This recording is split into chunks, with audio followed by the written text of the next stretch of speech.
কেমন আছে, বাবা কেমন আছে? সবাই ভালো আছে।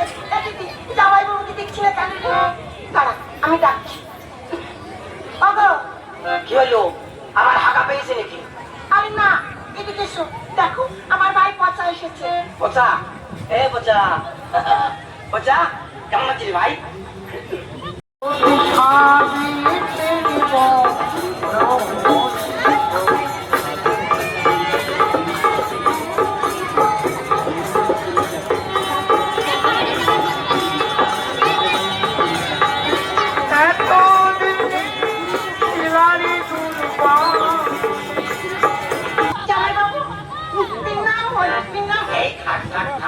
আমি আশীর্বাদ করছি তুমি সুখে থাকো। সুখে থাকতে থাকতে শুকিয়ে যাও, শুকিয়ে যাও, শুকিয়ে যাও। জামাই বাবু, আমি তোমার জন্য না মিষ্টি এনেছি, থামস আপ এনেছি। কোথায়? ওই তুমি দেখো দেখো।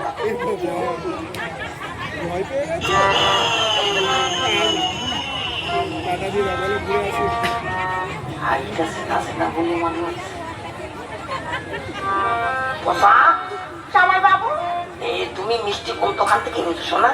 কেন? এই যে বড়বড়ে বাজারে সতীশ দোকান, ওখান থেকে। সত্যি বলছো? সত্যি বলছি জামাই বাবু। তুমি থামস আপ খেয়ে দেখো, একদম ফ্রিজ থেকে বের করে দিয়েছে, একদম ঠান্ডা।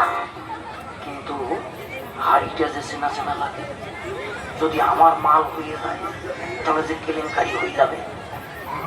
পচা, সত্যি তুই ওই শোকেশের দোকান থেকে এনেছিস? হ্যাঁ জামাই বাবু, সত্যি বলছি। তুমি থামস আপ খেয়ে দেখো, একদম ঠান্ডা। এত করে যখন বলছে তাহলে একটু খেয়েই দেখি।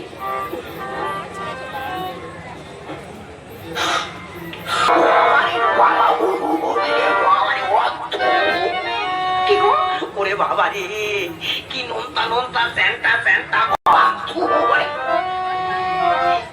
তোমার মুখ খারাপ হয়ে গেছে। আমার মুখ খারাপ হয়েছে? তাহলে তুই খেয়ে দেখ। খাবো তো, আমার ভাই হয়েছে, আমি খাবো না। তাহলে খা, খেয়ে দেখ, খেয়ে দেখ।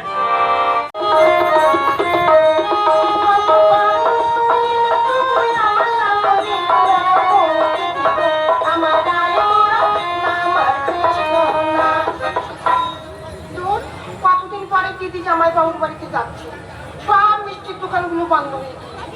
আমি এখন কি নিয়ে দিদি জামাই বাবুর বাড়িতে যাব? আমার একদম ভালো লাগছে না, কি যে করবো। এখানে কি যেন একটা মিষ্টি আমার বলতে দিল এই শোকেশের দোকান, আর আমি আসলে মারবে না। এই হারামি, যা যা ফেলে যাই, যেখান থেকে এনেছিস। যাচ্ছি। হ্যাঁ যা, বেরো।